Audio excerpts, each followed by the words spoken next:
Welcome to That's Good Broncos podcast. I'm Brendan Perna here with Will Keys. Will Keys, please. Remember those Mickey D commercials? Please and thank you. Mickey Keys, please. When did those come out? Probably before you were born. Probably a little bit before my time. I was more of a Yo Quiero Taco Bell kind of guy. You were at Taco Bell. Oh yeah. Chihuahua.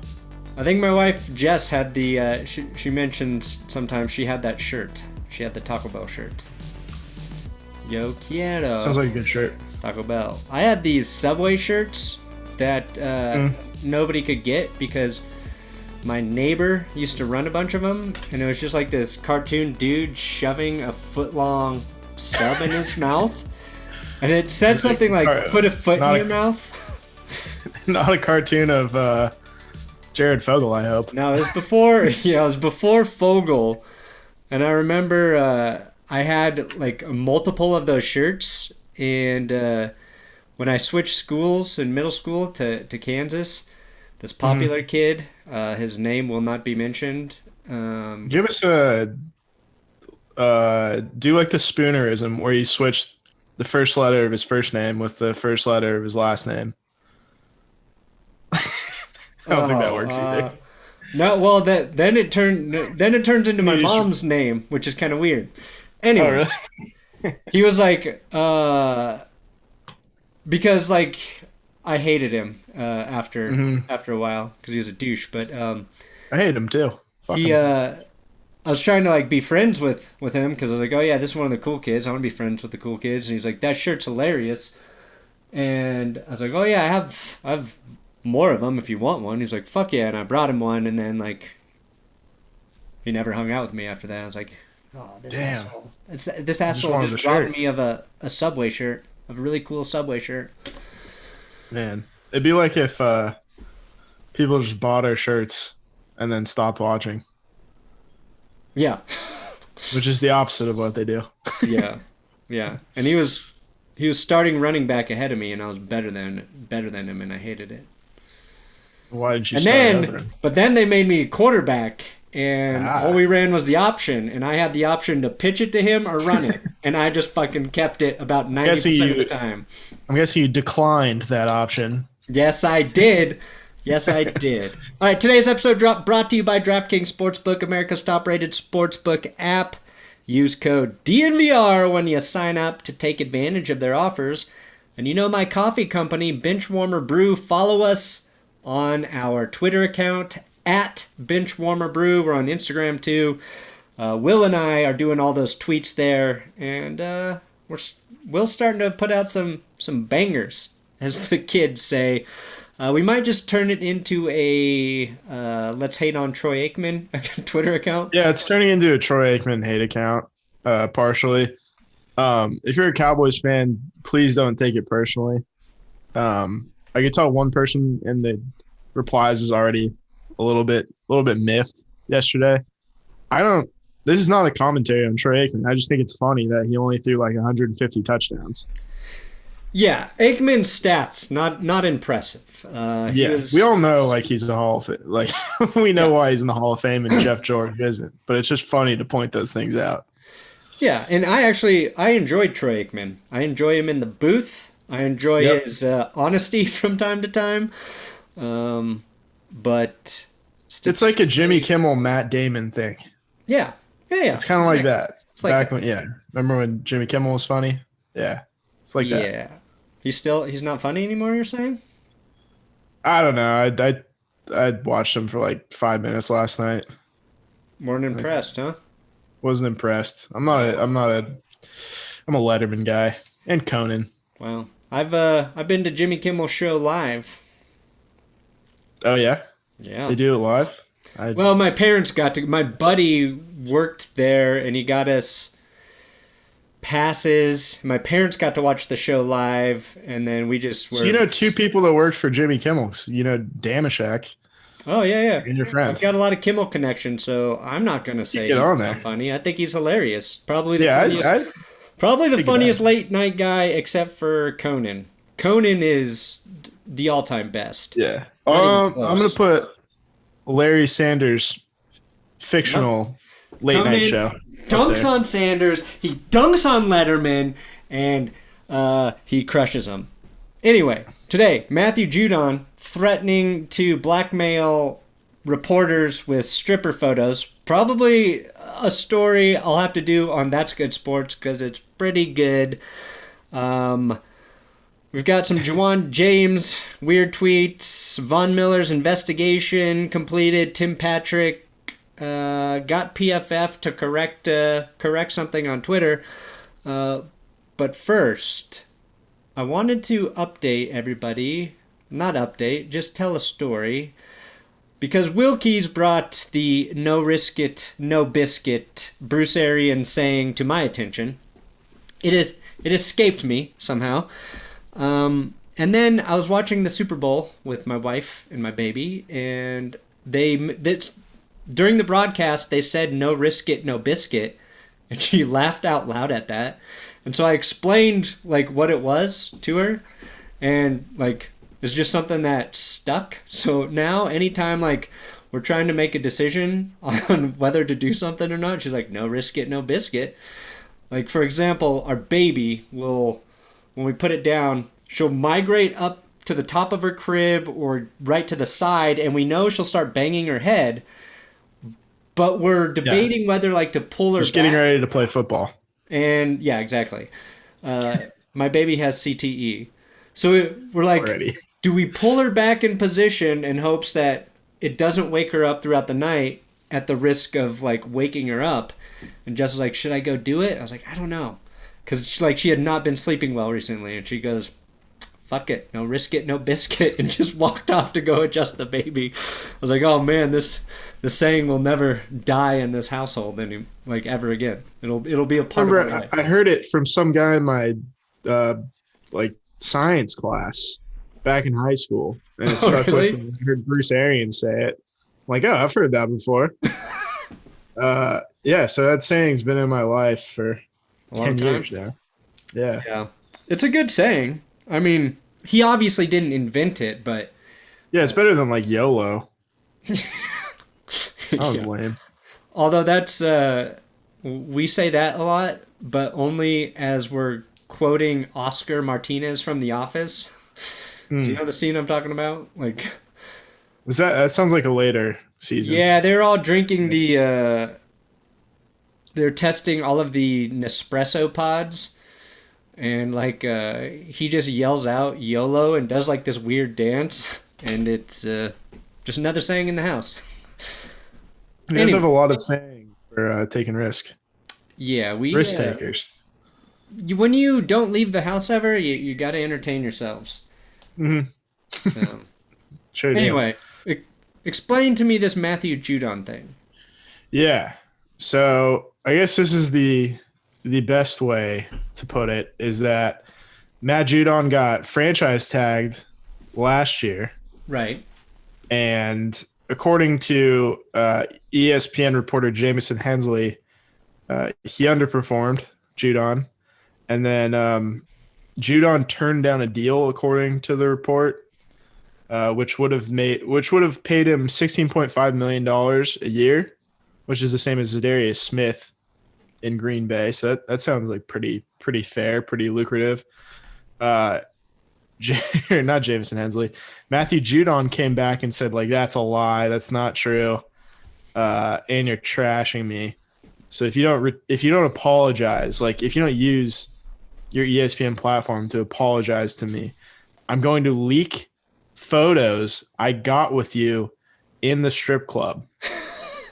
Apparently, like, this is his last quote in his Instagram story. It says, "Now say sorry, or I'm gonna tell your wife you cheating on her." Which, first of all, or I'm gonna tell your wife you're cheating on her. I think right there you just revealed that he's cheating on his wife. Yeah. That pretty much sums it up, right? I don't think you can do more than that. Cat's out of the bag. Yeah. So to speak. There's no mystery there. I'm I'm wondering, like, is he really mad at this guy, or are they friends and this is him just kind of fucking with him? I guess they are friends because he's They like went an to the strip embedded club reporter in together. Baltimore. They're close enough to go to a strip club together. If you Google pictures of Jameson Hensley, he and Matthew Judon look like the least likely Friends. friend pairing of all time. But apparently they're friendly enough to go to a strip club. Um, is he like he's got the photos of him in the strip club? He also said, "I'm going to tell people you're cheating on your wife." Are those the same thing? Is Right. going? I don't think going to a strip club is cheating on your wife, right? No, I mean, but I think you have to have permission to go, right? It's got to be like understood. Yeah, but it's still not. It's If not you go without permission, it's still cheating, not cheating. but it's It's just it's a nefarious act if both it's parties nefarious. aren't aware. It's a little stretch. It's a little gray area. It's a gray area. I mean, you could cheat in a strip club. You certainly could. So I've heard. It's an environment. I've never been married, so Or to a strip club. we might. I think we should get Jess's opinion for the video tomorrow. I think she should weigh in. Yeah, is going to the strip club considered cheating if Yeah. wife doesn't know? So you better be on your best behavior because I've got those pictures of you from the strip club. Yeah, but it was a male strip club, Kidding. so Yeah, it was you and I on the set of Magic Mike. exactly. Not Yeah. even the first one, not the good one. I know. I'm pretty sure I've mentioned it on here before, but one time when I had the flu, she was just my girlfriend at the time, but she came home from work early, and I was on the couch sick, just watching Magic Mike. It's like, look, Like, it's this a is good movie. It's Steven Soderbergh. It's artistic. It's like, why are you The watching fisheye this when you're lens. sick? It's the only thing that'll make me feel better is shirtless Channing Tatum dancing for me. It's an entertaining movie. I'd watch it again. And I have. Yeah. That was the second quote- time I think I'd watched it. To quote Louis C.K.'s stand-up bit, like I know how this movie ends. It ends with me being gay. Yeah. What does Matthew McConaughey say in that movie? It's something crazy. It's like, law says you cannot touch. It's like we got a lot of lawbreakers out there. Oh, McConaughey. So good. Incredible. Fair to say, Matthew Judon probably not going back to Baltimore. They've got a lot Yeah, of. it seems unlikely. It's like they have like too many defensive players. It seems like. And they're so good at just replacing defensive players too. Yeah. They're a factory. They Yeah. they lost to Darius Smith, and then Judon takes over, and they've just got guys like they traded like a low round pick for Ngakoue last season. Yep. They still have to re-sign him. They had him. They had Calais Campbell, Derek Wolfe. I mean, they find guys. They're not in a place where they need to overpay anyone. No. That's one of the luxuries of being good at drafting and developing is you can close the wallet sometimes Right. and still be good to go. I will say regarding this situation, the Simpsons already did it. Season 1, let me find the exact episode. Season 1, episode 10, Homer's Night Out. Similar plot. Someone takes a picture of him dancing at a strip club, and then he gets around to his wife. He gets around to Marge. This was season 1? This is season 1. Yeah, it's the 10th episode. Wow. So this is very early on. Yeah, but it's just true. It's like the Simpsons. There's nothing the Simpsons haven't covered already. No. Literally every life event, they've already done it somehow. Yep. 30 Yeah. plus seasons, I mean, got it. I did Okay, so last night I saw Tyler Columbus tweet. Holding a 4-12 record for Deshaun Watson against him is the dumbest argument ever. Almost every all-time great had a losing season outside of Brady. LA, Montana, Manning, Marino, Favre, Aikman, Breeze, Big Ben, Kelly all had losing record seasons. Then James Merrillat chimed in and said, today's game different. Russell Wilson hasn't had a losing season. Patrick Mahomes won't. Not in their prime. Not at 25 years old. And then Columbus was like, I thought you were exhausted by Twitter battles. And that's when I said, maybe I should chime in here. Because I agree with Columbus. It's stupid. And I've had people like who don't want Watson use that against him in like the comments as well. Like, Yeah. he was 4-12. How good could he really be? And it's like, you clearly didn't watch anything of what he did. And We clearly have no knowledge of the Houston Texans organization right now. They're in shambles. And I think we talked about this last time. They got rid of their best receiver before the season started. Head coach fired. Watson's new number one, Will Fuller, suspended for the last month. Arguably their best corner also suspended on an already shitty defense. So I just brought up the points per game allowed by defenses and sent it to Tyler and said this might help your argument because the Texans were 6th worst at 29 points per game. There's a lot of shitty defense last year. Yeah. Dallas, Minnesota, Vegas, Jacksonville, Detroit were the ones that gave up more points than them. None of those were playoff teams. All except the Raiders had losing records. And then Merrillat was like, yeah, those 12 straight seasons in which Peyton won 10 plus games, his defense was always stellar.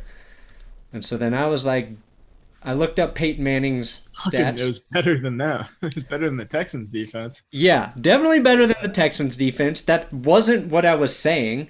And like, I know James. Like, I've had coffee with him. I've talked about working with him. Like, I know him. He's like a nice dude. But his Twitter persona is so fucking annoying. I brought up fucking Peyton Manning has had 2 losing seasons. His rookie year. We're also not saying Deshaun Watson's Peyton Manning. Yeah. No, it's I like don't think anyone's really arguing that. And some people might be, but that's the thing. Sometimes people just want to argue, and you can bring up the best points, and they're just going to try to flip it into something else. Yeah, we don't like to argue. We mostly agree on this show. Yeah, it's like let's just have some common sense about this shit. So Right. Peyton Manning, his losing record twice. Rookie 3-13. He threw a bunch of picks. Defense gave up over 30 points per game. You can throw that one out. He's a Throw it rookie. out, but the defense still gave up 30 points per game. A lot of maybe his fault for interceptions, okay? There's some nuance to defenses and giving up a lot of points. If your quarterback's throwing a ton of fucking picks, you're probably going to give up more points. His other losing season, 6-10. I think the defense gave up 27 points per game. So, pretty good example of a good quarterback who, that was smack dab between 2 10-6 seasons. But if you're not getting help from your defense, if your defense is bad, it is hard to win a lot of games as a quarterback. Even if you're doing everything, which Deshaun Watson was last year, played maybe his best statistical season. And to that point, James said, so you're saying his defense carried him in those seasons about Peyton Whenever Manning. someone starts like a rebuttal with "so you're saying," it's never what you're saying. It's never what you just said. I was like, obviously I am not saying that. I'm saying Deshaun Watson had a 10-win, an 11-win season, and then it dropped to 4, and there was a fucking shitstorm in Houston. Many things went wrong, but let's start with the defense as like a big, easy thing to point out. And it was just, it was annoying. And I just wanted to, I felt like this was a good place to vent about it. I feel like everybody will be on my side. And, yeah. You know, some people assume the role of devil's advocate, and some people go a little bit further and assume the role of Devil. contrarian, and then Just devil. and devil. Yeah, and then Devil, and that's fine because you know there's a market for it and people listen, and sports is entertainment. It's not at the end of the day, like it doesn't matter. No. Uh, if we think Deshaun Watson was responsible for a 4-12 season, but it's really just willfully ignorant if you believe that. Yeah. And I don't think we put enough stock in situation No. for quarterbacks. No, because not at I think all. if you drop Patrick Mahomes on that Texans team, they're gonna have a losing record. It's the same Like thing. maybe more games, but they're gonna have a losing record. I think if you drop Tom Brady on the Yes. 2020 Houston Texans, losing record. Losing record. Yeah. Watson threw 33 touchdowns, 7 picks. He rushed for like another 400, had 3 rushing touchdowns. So him and like he was doing a lot with the offense. Yeah. Bad offensive line. Probably didn't get enough out of the run game. And the defense was really bad. So there were some close games that they lost too. You know what I mean? That doesn't show up as favoring Watson.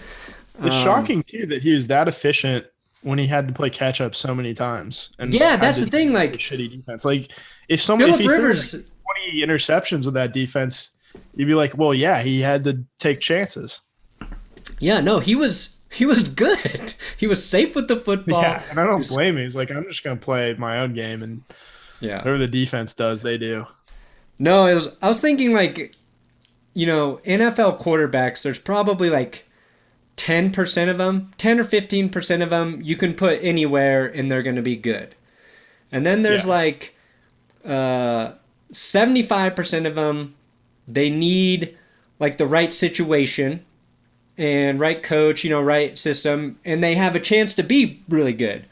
And then there's like another 10% that no matter where they go, they're going to suck, right? It's like, I feel like if you're a quarterback and you get to that level, you obviously have skills to be good, but most of them aren't transcendent. Most of them aren't like your Watsons and your Mahomes and your Aaron Rodgers, where they're going to be great wherever they go.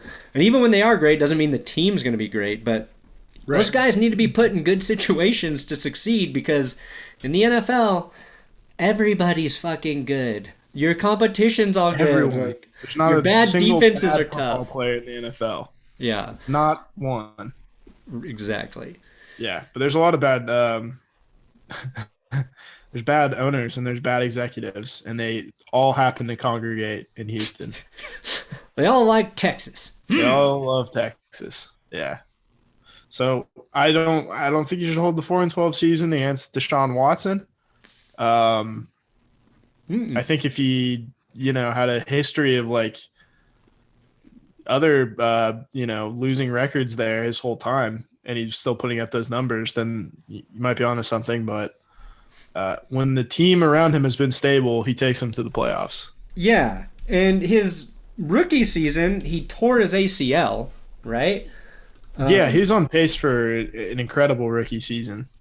Yeah, he had 19 touchdowns to 8 picks after it was like 6 or 7 games. Yeah, like Justin Herbert would not have the rookie passing record right now if Deshaun Watson had stayed healthy. Yeah. Also, the 2019 season where the Texans got to the playoffs, Watson threw 6 less touchdowns, 5 more interceptions, fewer yards, lower completion percentage, lower quarterback rating, but the Texans got to the playoffs. Why? Because they had a better team that year. Their defense was a little bit healthier, a little bit better. Their coach wasn't fired halfway through it. Even if it is a shitty coach, like what team fires their coach and then goes on to succeed middle of the season? How many times has that happened? By my recollection, not many. Yeah. I struggle with. I know there's one, but can't remember. So therefore, it has not happened. Yeah. Mm-hmm. Anyway, hey, this is how we usually do this, right? It's not quite time for the madness that is college basketball in March, but that doesn't mean the fun has to wait. DraftKings Sportsbook, America's top-rated sportsbook app, is giving all new players the chance to cash $100. New customers can bet $1 on any team to hit a three-pointer in any b-ball game this week, and if your team makes it rain, you cash $100 of the Dolores. That's right, all it takes is for one three-pointer being hit by your chosen team to turn $1 into $100. Does that sound like a no-brainer? This is a slam dunk of an offer, and it won't be around forever, so head to the App Store now, download the DraftKings Sportsbook app to get in on all of the action. If basketball isn't for you, DraftKings Sportsbook has daily odds on hockey, soccer, and so much more. DraftKings has paid out over $7 billion to its customers since 2012, so they know a thing or two about big pay days. Download the DraftKings Sportsbook app now and use code DNVR to get your shot to turn $1 into $100 when you bet on any team to hit a three-pointer in any basketball game this week. That's promo code DNVR for new customers to get a shot at 100-1 odds on any basketball team to hit a three-point shot. Only at DraftKings Sportsbook. You got to be 21 or older. Colorado only. New customers only. Restrictions apply. Winnings paid out in $4 $25 free bet. See DraftKings.com/sportsbook for details. Gambling problem? Call 1-800-522-4700. Now back to our regularly scheduled program. I was listening to the Bill Simmons podcast this morning, and I get frustrated a little bit. There's a lot of people that like dismiss the Broncos as a landing spot for Watson. It's like first Bill Simmons brought it up and was like, yeah, I was looking at like different betting sites and the Broncos were the most likely, and I thought that was weird. So, and it's like kind of breezes over it and talks about the Jets and the Dolphins. I'm like, no, they're the most likely for a reason. And the other guy, Kevin Clark from the Ringer NFL show, was talking about how like is just bizarre. And it's not limited to the Broncos, but he's like, I don't know about, he's talking about Carolina and Denver. It's like, I'm not so sure about the weapons for either of those teams. Like, did you watch either of those teams play last year? The Panthers had really, really good weapons. I mean, you take out Christian McCaffrey, it's a different story, but even in the passing game, like Robbie Anderson, DJ Moore, and Curtis Samuel are incredible. It's incredible. That's a really like solid trio of guys. You don't know if you have to give up Christian McCaffrey to get Watson, but if you don't, then you're in really, really good shape. Maybe you figure out a tight end too.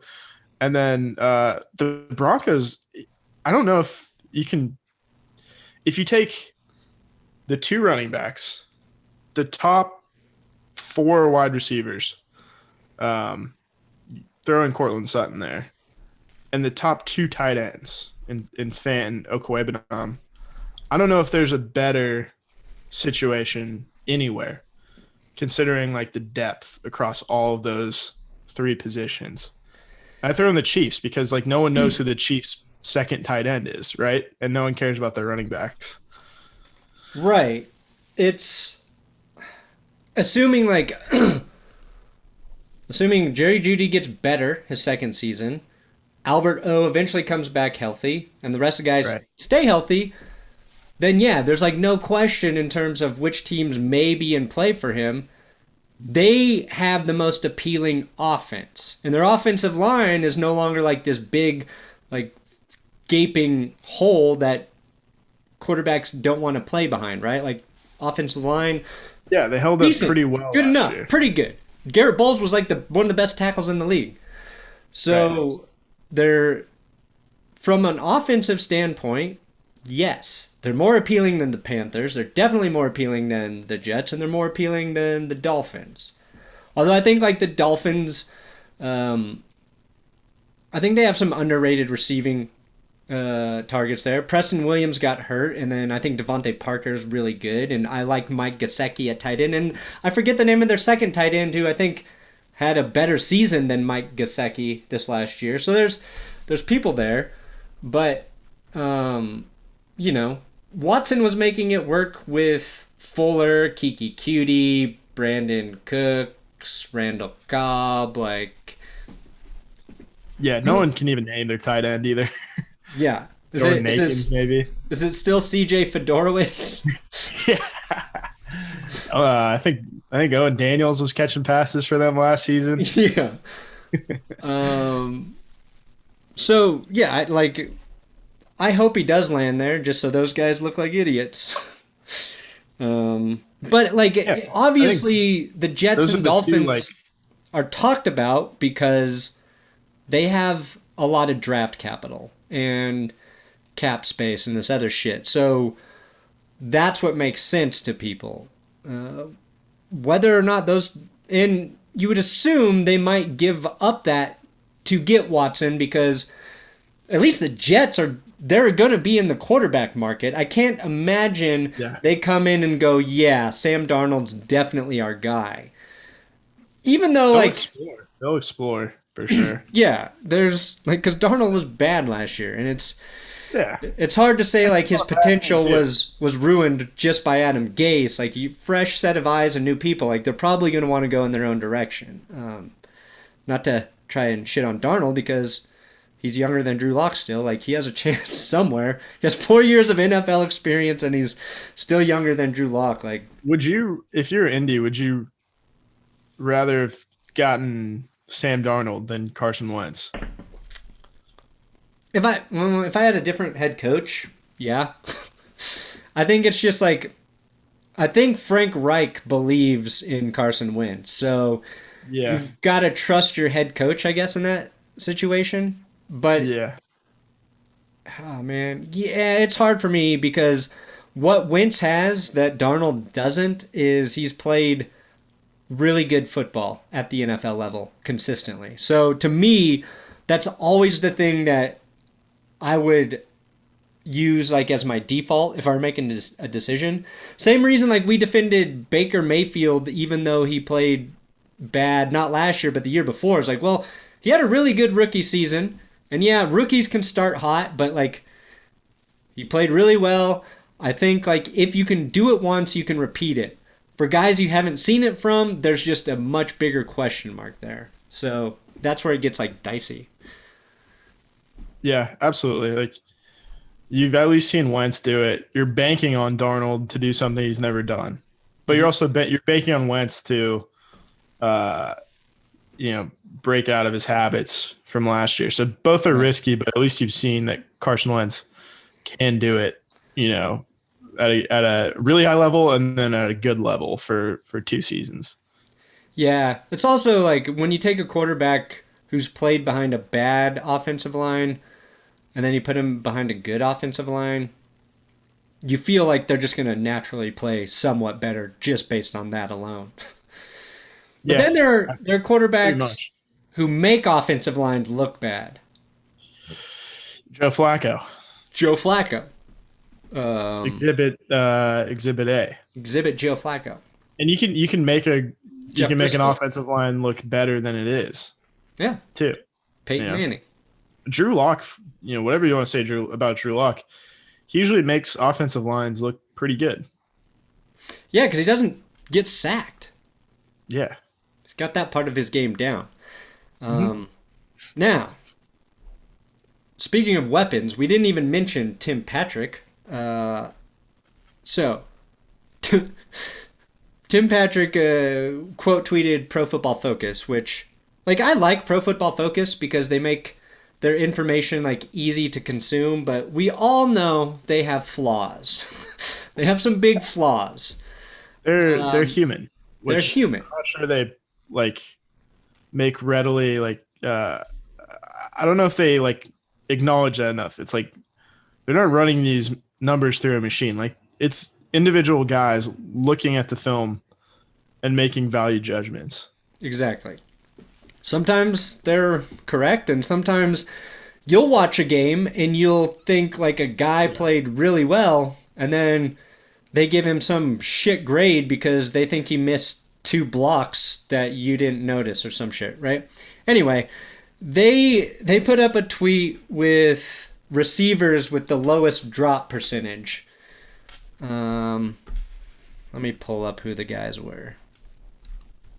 'Cause these are all good Yeah. receivers, right? So I think Devontae Adams was one of them. He was number one, tied with DeAndre Hopkins for a 0.9% drop rate. Then Allen Robinson at 1%, Cole Beasley at 1.2%. And then Tim Patrick said, my tweet must be coming soon since mine is 0.0%. And then a bunch of Broncos fans fucking shit on Pro Football Focus. And then Pro Football Focus today puts out a redemption tweet saying only wide receivers with 70 plus targets and 0 drops this season, Tim Patrick, Larry Fitzgerald. So neither of those guys were on their original tweet, even though they had 0 drops. And they added the qualifier 70 or more targets, but they didn't have the original qualifier in the first tweet. No, but all those other guys talking about guys with 100 or more targets. Right. So so maybe that's what they were looking at, right? 100 plus targets for but those they other didn't. guys. They should have said that. Yeah. Right? I think they just covered their ass a little bit. But I brought it up because today when I was dropping my baby off, they were talking about Jerry Jeudy's drops on the radio. I was like, yeah, that is crazy. Like, Tim Patrick had 0. And I double checked it because drop stats are also, they're flawed. they can vary. They're subjective. Subjective. Sometimes it's like that was not catchable. They're not going to put the drop on him. So I think Jerry Jeudy had 9 or 10, depending where you saw it. CeeDee Lamb had 9 or 8, depending on where you saw it. But Tim Patrick, I checked 2, and they both said 0. So I was like, fuck, that is impressive because he was targeted over 70 times. Didn't drop any of those balls. And then I was like, fuck, he was a lot more productive than Jerry Jeudy because Patrick was targeted 79 times to Judy's 113 times. Patrick 51 catches, Jeudy 52 catches. And then I looked up CeeDee Lamb because when I was in the car this morning, I was like, it felt like CeeDee Lamb was a better receiver. It felt like he was more ready for the NFL, kind of had that physical dog in him where it's he looks like he's going to be a legit receiver. Jeudy needs to step up. And I was like, would I have rather had CeeDee Lamb in the draft? Because we've shit on fucking the Raiders for taking Henry Ruggs so many times and just, assuming Judy's going to be great. And I didn't realize he had close to the same amount of drops when I was thinking about that. He had a higher catch percentage, but similar drops. Played, what was it, 6 games with Dak Prescott? And then Ben DiNucci and then Andy Dalton. Yeah, so him and Jerry, very similar sample size because they both played with a bunch of random quarterbacks. Yeah. Then had a stint with their starter. You can throw out an entire game for Jeudy. Yeah. Because he played with a wide receiver at quarterback. Played with Kendall Hinton. Well, that's why we got to just you got to take everything from last year with a grain of salt. We really just don't remember that as much as we should. No, and it's fucking absurd. It's really absurd. But it doesn't take away from the fact that that's an area of Judy's game that he needs to improve, right? Yeah. But it just it made me think because also yesterday there was the tweet about this is something that bothers me as well. It's the player who talent versus recognition, and their talent's way more than their recognition is. And I tweeted Patrick Mahomes to try and be funny, and I was like, I should have fucking did Tim Patrick because I feel like he's kind of in that spectrum where he's just this really good, reliable receiver, makes great catches, should be targeted more in the red zone, is a guy I would love to see back with the Broncos next year. But totally is played with subpar quarterbacks.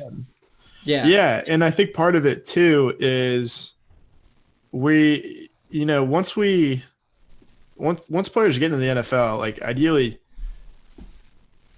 we shouldn't hold their draft position against them, or we shouldn't really take it into account. We do though because we're human. Yeah. We have that.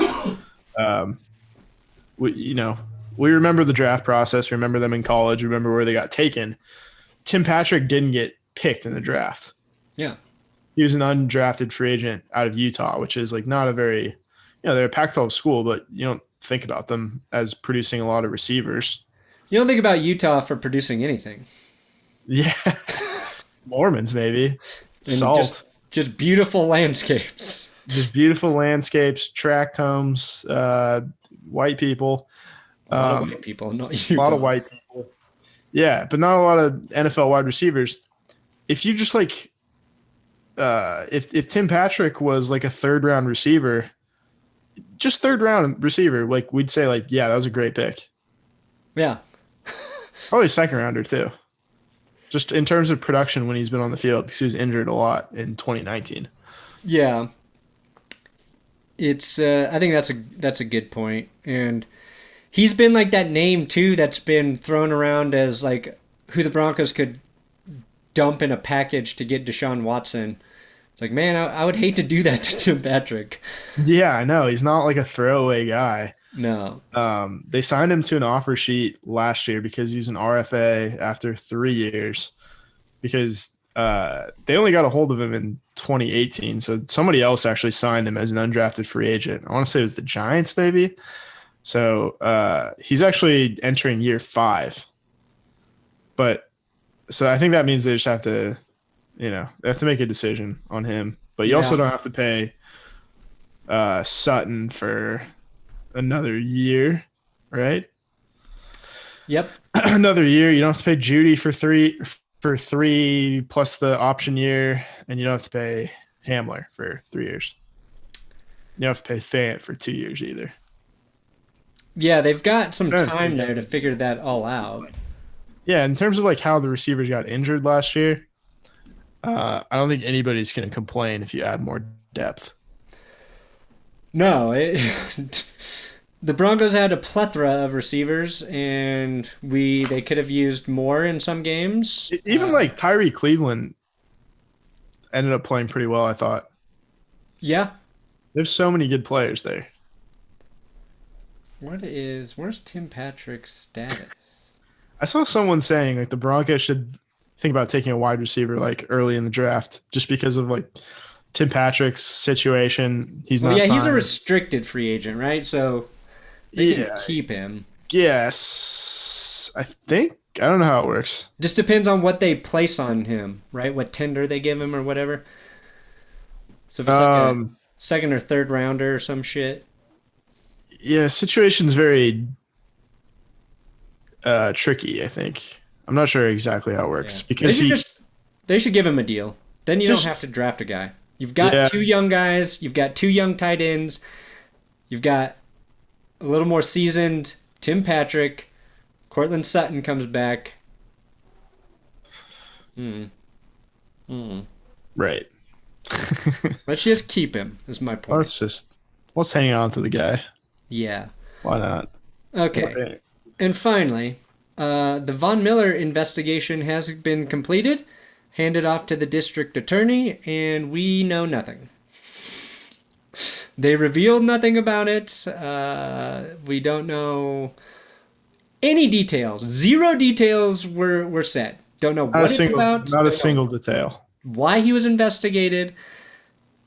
Doesn't look like he'll be charged. I feel like they would have already charged him if they thought they had something really solid. Yeah, I think you're right. Like, if they're like, we've completed our investigation, we're just handing it over here now because we're handing it to the handing that report into the trash can. Yeah. I hope it's around illegal livestock peddling. Yeah. There's some kind of poultry crime. Yeah. That would be the only thing that the only funny thing that could come out of that. Yeah, I think like a cockfighting ring, maybe. Oh. How would you think about that? Like Little Jerry, another Seinfeld reference situation. Yeah. They fight him.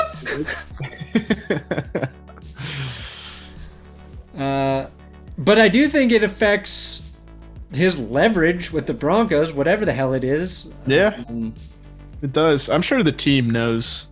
Yeah, they gotta know. Know more than we do. I mean, yeah. So it might help, like, if it's not something that's he's gonna get charged with, maybe it helps him come back, because he's like, okay, yeah, well, no, I didn't fuck up because I don't know. I guess we'll just wait and see what it is. Yeah, we try not to speculate, but it's really hard. Since he doesn't play for the Chiefs, I don't want to speculate on what this is. Yeah, and since he plays for my team, I'm assuming the best about him. Innocent until proven guilty. Yeah. 31 other teams. Cockfighting. Got 'em. Cockfighting. What if there was actual human cockfighting? I'm sure there's a category for that. Yeah. Depending if, I'm sure you could see a cockfighting show if you go to the right male strip club. What you think? Good callback. Hey. And with that, we will let you go. Come back next week. What are we? Patreon Zoom. Oh yeah, Patreon Zoom. I mentioned it in today's episode, but tomorrow, Thursday, for all $10 and above patrons, we will be chatting in a Zoom hangout. And I think I'll finally be healthy enough to drink whiskey again. It's been almost 2 months since I've had my I'm last drinking. sip. I'm drinking whiskey. I'm gonna make a Manhattan tomorrow. Ooh. Dr. Gonna be Manhattan. Good night and good luck. Cox. Cox away. ACL cockfight.